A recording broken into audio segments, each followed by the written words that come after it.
Bismillahirrahmanirrahim. Assalamualaikum warahmatullahi wabarakatuh. Bismillah, alhamdulillah. Wassalatu wassalamu ala rasulillah wa ala alihi wa ashabihi wa mawalah. Allahumma inni as'aluka wa atawajjahu ilaika bisultani awlika fi hadha zaman. Muhammad Abdullah Saifullah Maslul fi hajatina al-Fatihah. A'udzubillahi minasyaitonir rajim. Bismillahirrahmanirrahim. Alhamdulillah rabbil alamin arrahmanir rahim maliki yaumiddin iyyaka na'budu wa iyyaka nasta'in ihdinas siratal mustaqim siratal ladzina an'amta 'alaihim ghairil maghdubi Ilahi anta maqsudi wa ridwaka matlubi a'tini mahabbataka wa ma'rifataka.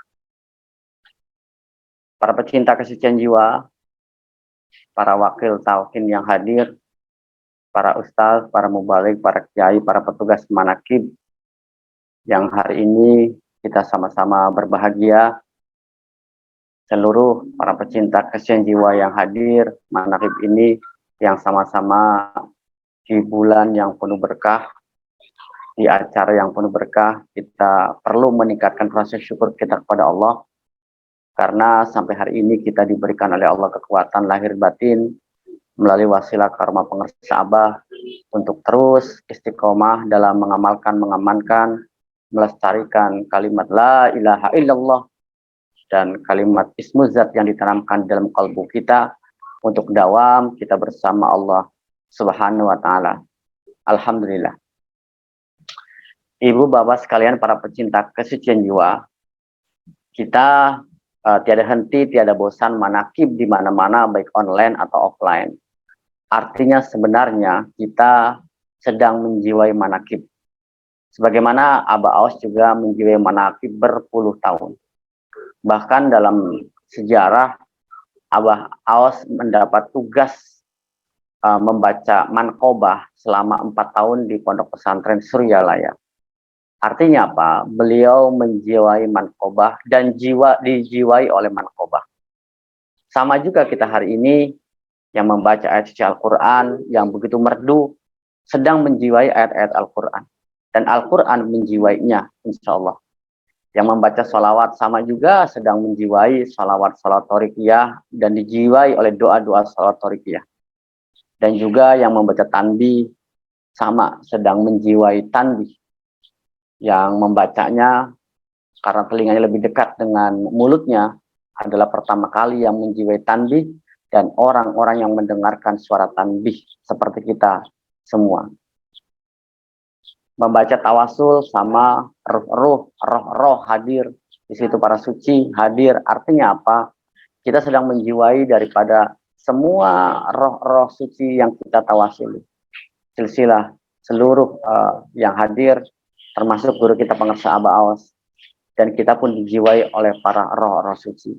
Demikian manqobah, demikian juga yang tausiah sedang menjiwai apa yang dikatakan sehingga dijiwai. Jadi jangan sampai berkata, jangan sampai menasehati, tetapi tidak menjiwai setiap kalimatnya. Karena hakikatnya manakib ini adalah panggungnya Abah, panggungnya guru, panggungnya yang punya manakib. Yang hak berbicara di tempat ini sebenarnya adalah guru. Nah, tapi diberi kesempatan oleh Abah, wasilah untuk memberikan tausiah kepada para kiai, para ustadz, para mubalik. Tapi kita sadari bahwa ini adalah bukan milik kita. Yang membaca salawat Bani Hasim, yang membaca salawat Badar sama sedang menjiwai dan insya Allah dijiwai oleh Bani Hashim. Amin ya Allah ya Rabbal Alamin. Ibu bapak sekalian para pecinta kesucian jiwa, saya akan membahas dari kitab Fadlul Syuhur karangan pengersa Abah. Kita ambil satu huruf Ramadan, yaitu kata atau huruf dod ya. Dod di situ Abah memaknai dolatun, artinya senjata atau anak panah. Abah Aos menjelaskan dalam kitab Fadlul Syuhur bahwa dolatul mukmin al-ilmu. Senjata orang-orang beriman adalah al-ilmu, ilmu. Maka di sini Abah memfasilitasi ada khidmat amaliyah, ada khidmat ilmiah. Makanya disebut khidmat itu ya, namanya khidmat itu diam. Ketika khidmat ilmiah, khidmat amaliyah, diam kita. Ketika khidmat ilmiah juga diam. Karena di situ khidmat. Nah, senjata orang-orang beriman adalah al-ilmu. Ilmu. Penting sekali. Maka Abah dalam kitab Fadlul Syuhur menjelaskan juga, menukil salah satu syair, kun kun mustafidan kulla yaum ziyadatan minal ilmi wasbah fi buhuril fawaid. Jadilah kamu setiap hari bertambah keilmuanmu dan setiap hari berenang di dalam lautan faidah, manfaat. Nah, mudah-mudahan nih kita hari ini sering manakib setiap hari. Artinya apa? Bertambah-tambah ilmu kita, bertambah-tambah pengetahuan kita, bertambah-tambah tahu kita daripada yang kita tidak tahu. Dan juga setiap hari manfaat. Kita berenang dalam lautan yang faidah. Artinya penuh manfaat untuk diri kita dan orang lain. Minimal diri kita. Orang bulan suci Ramadan, siang-siang begini, mungkin ada yang istirahat, ada yang lihat itu, ini, nonton, dengar, dan lain-lain. Tapi di sini berenang dalam lautan faedah. Artinya apa? Ini manakib kita sedang berenang dalam lautan kemanfaatan untuk diri kita. Minimal itu. Nah, insya Allah dicatat ya, Abah tahu bahwa kita sedang belajar untuk ziyadah. Bertambah-tambah ilmu dan bertambah-tambah setiap hari kita manfaat untuk diri kita dan orang lain. Alhamdulillah. Nah, kemudian dalam Fadlul Syuhur, Abah juga menukil surat Az-Zumar ya. Beliau ini pertanda ya, bukan pertanda, indikasi. Kalau saya katakan indikasi seseorang itu ahli dalam Al-Quran, ketika dalam tulisannya itu dinukilkan banyak sekali referensi Al-Quran. Nah, dalam Fadlul Syuhur banyak sekali referensi Al-Quran. Qul hal yastawil ladzina ya'lamuna wal ladzina la ya'lamun. Kata Abah yang menukil dalam Al-Quran.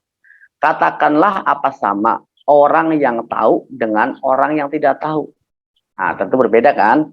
Contoh, orang yang pernah datang, contoh dari Cirebon nih, belum pernah ke Jakarta.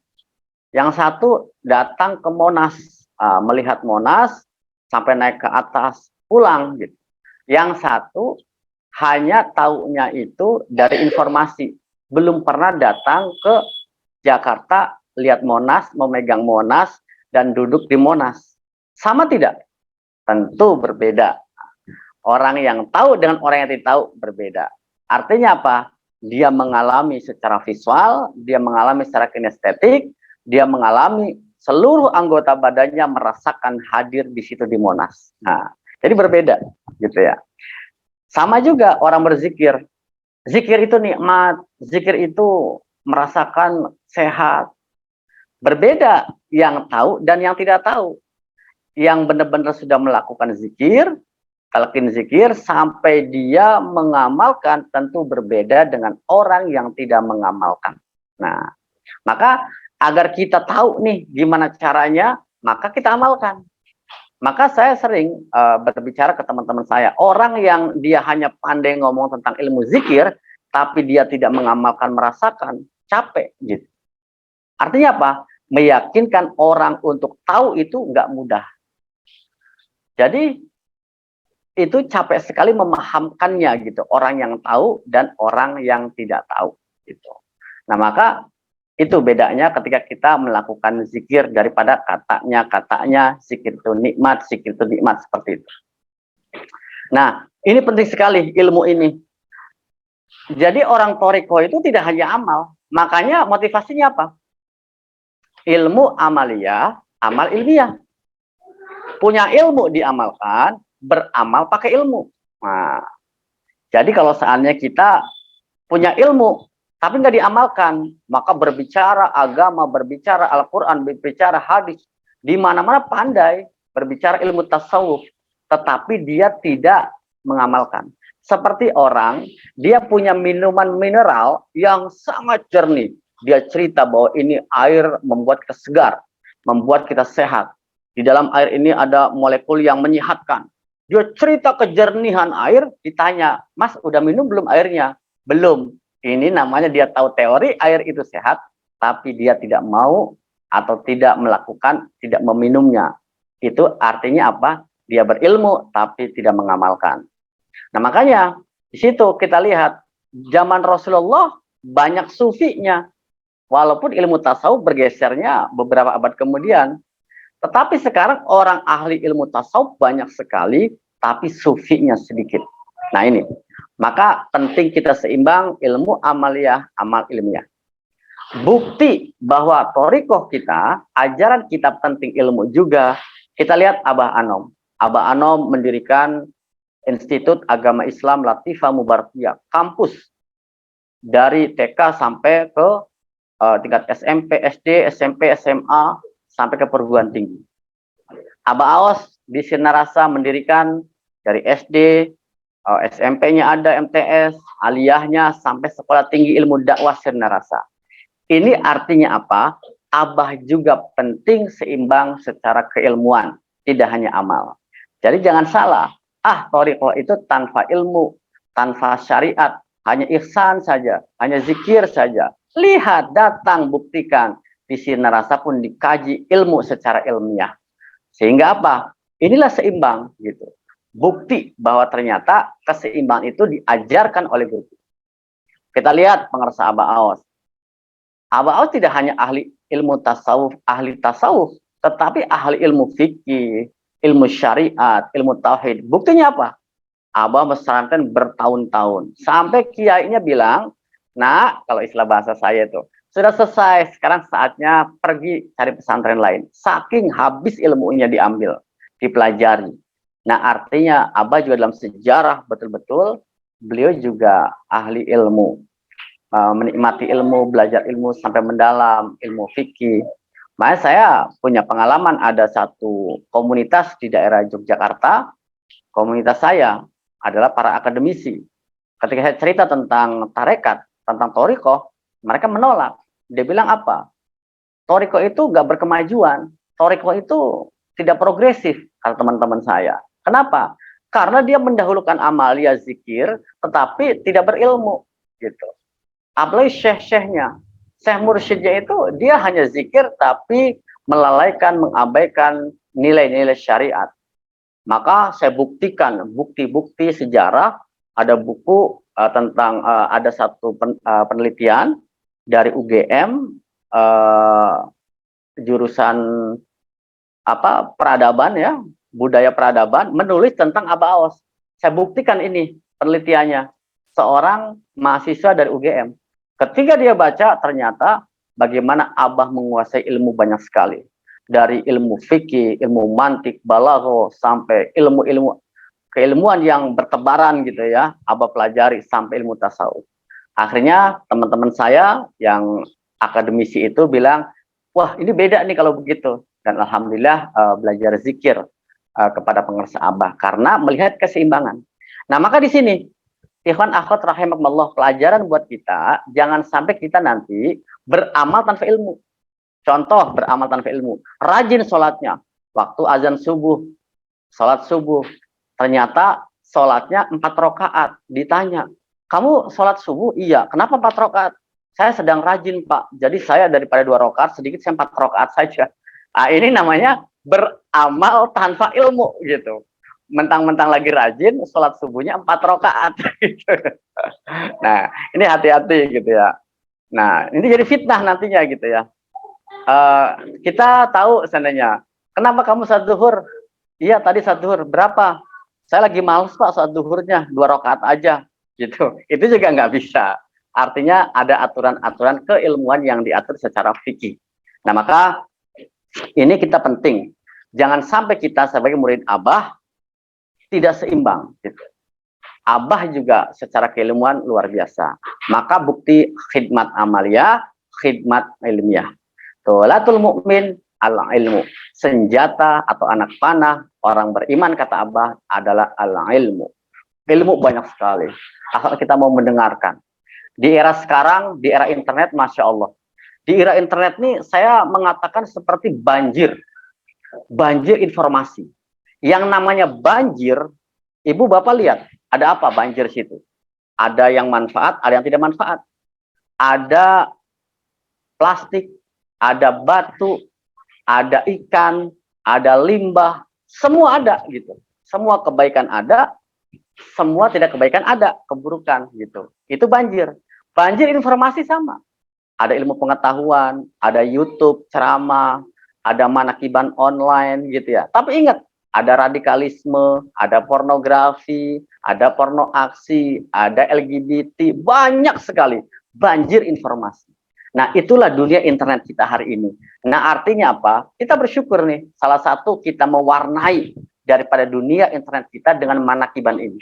Manakib ini dalam rangka salah satunya kalau dalam konteks teknologi adalah mewarnai suasana dunia maya dengan kebaikan-kebaikan, keberkahan-keberkahan, membuka raudhah-raudhah di dunia maya dengan manakib ini, dengan manakib online ini. Nah, artinya apa? Inilah kita manfaat mustafidan ziyadatan minal ilm wasbah fi buhuril fawaid. Bertambah-tambah keilmuan, bertambah-tambah keberkahan, kemanfaatan agar kita tidak terlena. Kita tidak terbawa arus atau kita tidak ikut arus. Kalau seandainya di era sekarang kita nggak mau ikut-ikutan. Yang lainnya punya handphone, saya nggak mau punya handphone. Nanti orang aneh gitu. Ada nomor handphonenya, saya nggak punya. Nah, menjadi orang kagetan. Orang zaman sekarang nggak punya handphone gitu. Jadi harus ikut. Tapi ingat, mengikuti gelombang arus juga, capek juga. Muncul teknologi baru, handphone baru, dia beli. Paling bagus saya. Seminggu kemudian muncul yang baru lagi, beli lagi. Sampai dia stres dengan teknologi perubahan yang begitu cepat.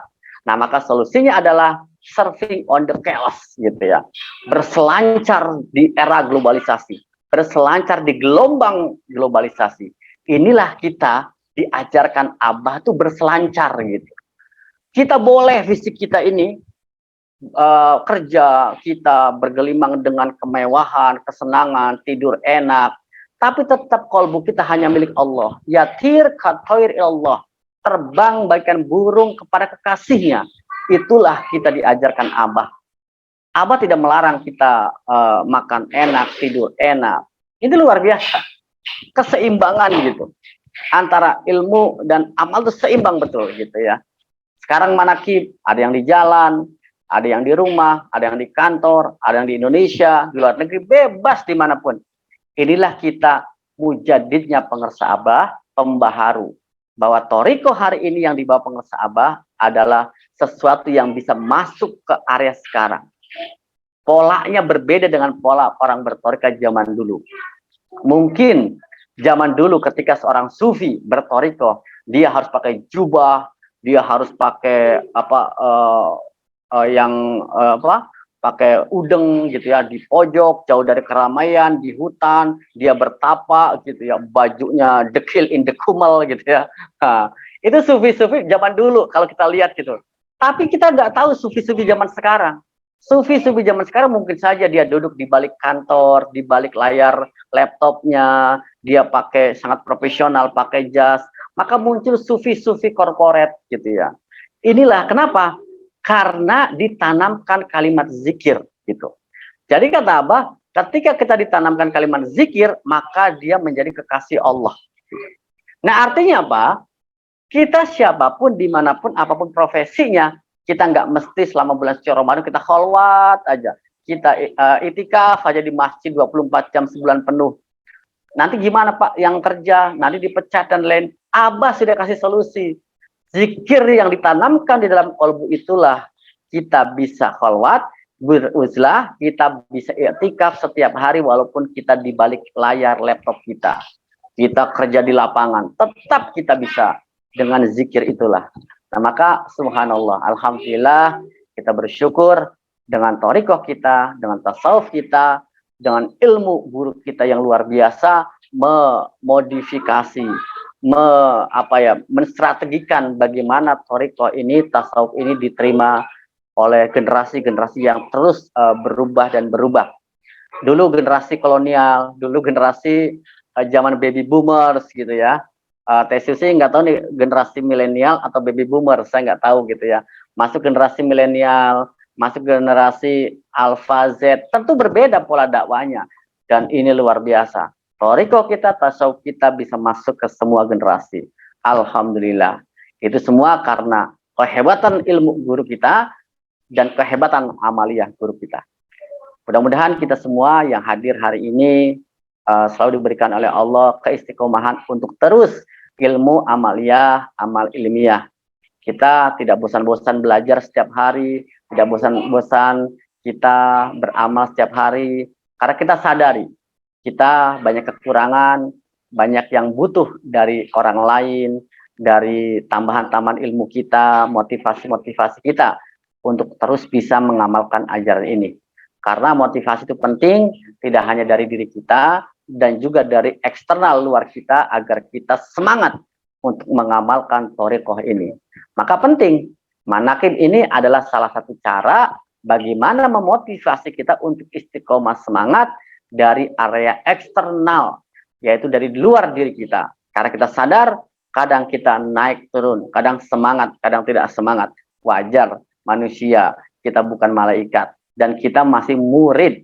Insya Allah, Abah sayang sama kita, mengingatkan. Ketika lalai, diingatkan. Ketika goflah, diingatkan. Maka kata Abah, lupa, ingatkan. Lupa, ingatkan. Jangan goflah. Goflah itu lalai. Kalau seandainya kita bawa mobil, goflah, tidak ingat. Nauzubillah, terjadi celaka. Karena goflah, lupa gitu ya. Mabuk. Goflah itu mabuk. Lupa. Tapi kalau dia eling, nah, bawa motor, bawa mobil, insya Allah selamat. Hidup juga sama. Kalau kita ghaflah, maka terjadi kecelakaan. Anggota tubuh kita, perilaku kita, kemaksiatan. Terjadi juga namanya korupsi dan lain. Ini karena ghaflah. Karena mabuk, tidak eling. Maka kata Abah, sing eling. Sing ingat. Zikir itu artinya eling. Ingat. Nah, ingat kita, zikir kita, yaitu selalu mendawamkan setiap ada sholat, waktu-waktu tertentu dengan kalimat La ilaha illallah, dan juga ismu zat yang ditanamkan dalam kalbu kita kemana-mana. Itulah kalimat takwa. Maka jelas, ya ayyuhalladzina amanu kutiba alaikumusiyam, kama kutiba alal ladzina min qablikum, la'allakum tattaqun, agar kamu semua bertakwa. Kita sudah punya kalimat takwa yang ditanamkan di dalam kalbu kita oleh pengersa Abah.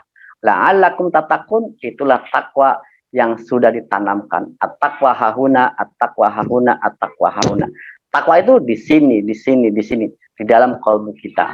Maka puasa kita sudah bersama takwa, alhamdulillah. Ibu bapak sekalian, demikian yang bisa saya sampaikan. Mudah-mudahan manfaat untuk diri saya, kita semua, yang baik ilmu semua dari pengersa Abah yang saya sampaikan, yang tidak baik dari saya mohon dimaafkan. Terima kasih.